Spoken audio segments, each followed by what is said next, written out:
Di tengah pro kontra penetapan Jessica Kumala Wongso sebagai tersangka kasus kopi sianida yang menewaskan Wayan Mirna Salihin, kemarin pihak kepolisian kembali menggelar rekonstruksi yang dihadiri oleh Jessica. Namun mengapa rekonstruksi yang dijalani oleh Jessica harus dilakukan sebanyak 2 kali?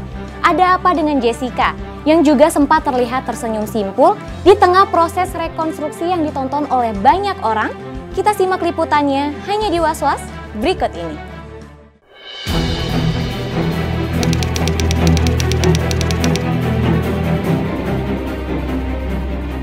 Jessica Kumala Wongso, tersangka kasus kopi sianida yang menewaskan Wayan Mirna Salihin, menjalani rekonstruksi secara tertutup dan dijaga ketat kepolisian kemarin.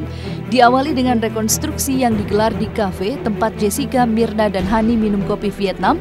Jessica yang memakai baju tahanan berwarna orange disinyalir memperagakan sekitar 50 adegan.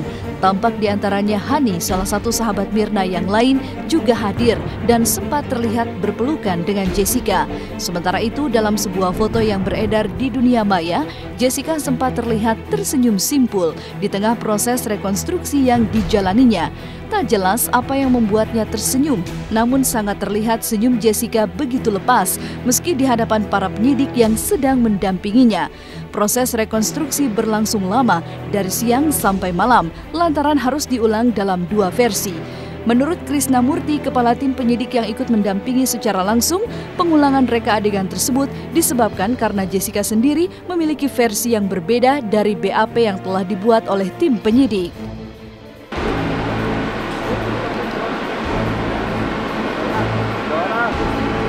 Ayo sayang, geser dikit sayang, kiri dikit sayang.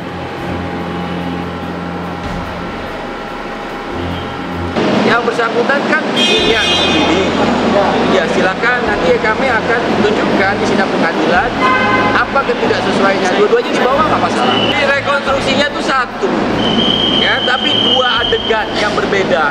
Oh ya, jadi nanti yang kami sodorkan ke sidang pengadilan adalah ya, yang berita acara. Kalau ditanya apa yang berbeda, semua di sidang pengadilan. Baru selesai malam harinya, Jessica Kumala Wongso ternyata langsung dibawa tim penyidik ke Rumah Sakit Abdiwaluyo untuk menjalani rekonstruksi lanjutan. Di rumah sakit inilah tubuh Mirna yang kejang-kejang pasca minum kopi Vietnam sempat dibawa untuk diselamatkan oleh tim medis.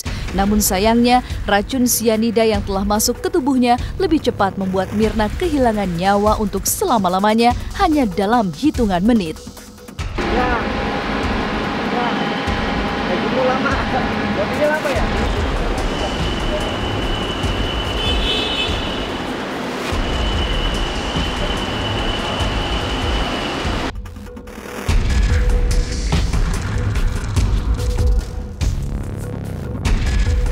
Lalu selama proses rekonstruksi kemarin, tersiar juga kabar Jessica sempat menolak untuk melakukan sejumlah reka adegan yang diminta oleh tim penyidik.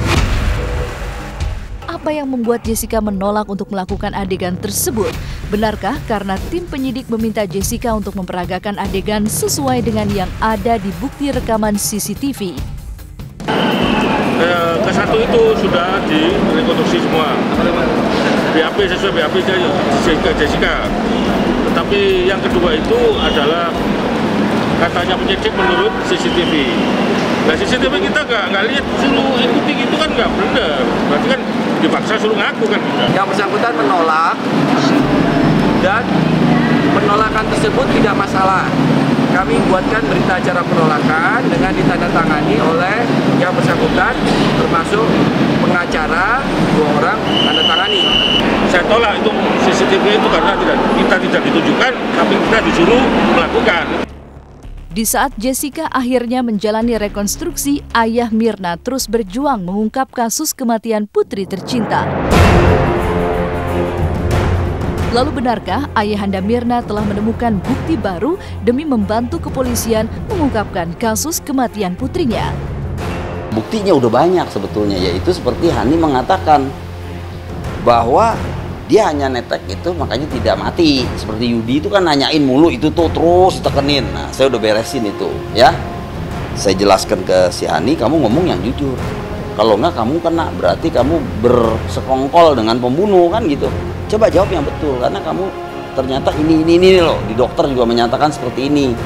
Ya om, saya nggak enak sama Jessica. Tapi ada satu hal yang saya menjadi yakin dan pasti, karena waktu saya rekonstruksi dengan Pak Dirum ya, yang sangat terkenal hebatnya itu Pak Krisnamukti, itu berwarna kunyit, yang kuning tuh.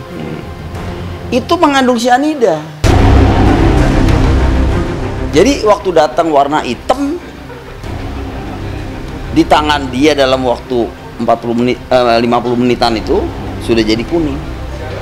Kita tes, sama hasilnya, persis 40 sekian menit kita lihat, oh kuning.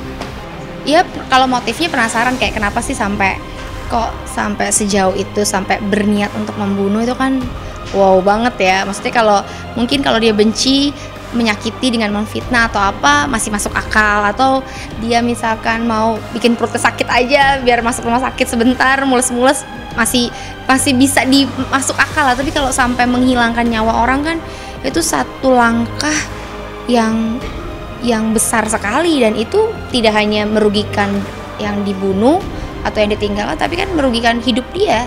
Kalaupun itu sampai terjadi pun, itu pasti ada latar belakangnya. Nggak mungkin terjadi seperti itu tuh tiba-tiba teman menyakiti kita tuh nggak mungkin, pasti ada latar belakangnya gitu.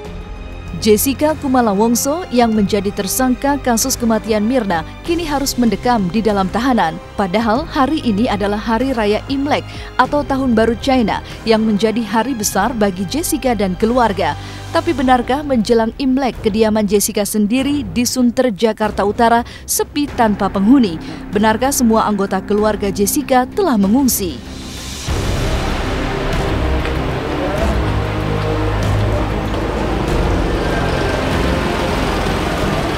28 Januari tuh hari malam kosong tuh, 29 tuh Pak Winardi ada telepon saya, Pak rumah saya sementara mungkin kami tidak tinggal karena menghindari ya inilah, kami mencari ketenangan. Memang ada ngomong Pak Winardi, kami sementara ya istilahnya mengungsi dulu ke hotel lah, mencari ketenangan ya itu loh yang saya tahu. Chelsea Olivia dan Glenn Alinsky rayakan Imlek untuk pertama kalinya sebagai pasangan suami istri. Sementara Andika Pratama dan Ussy Sulistiawati bersiap-siap terbang ke Tanah Suci untuk umroh. Kisahnya simak sesaat lagi hanya di Was Was.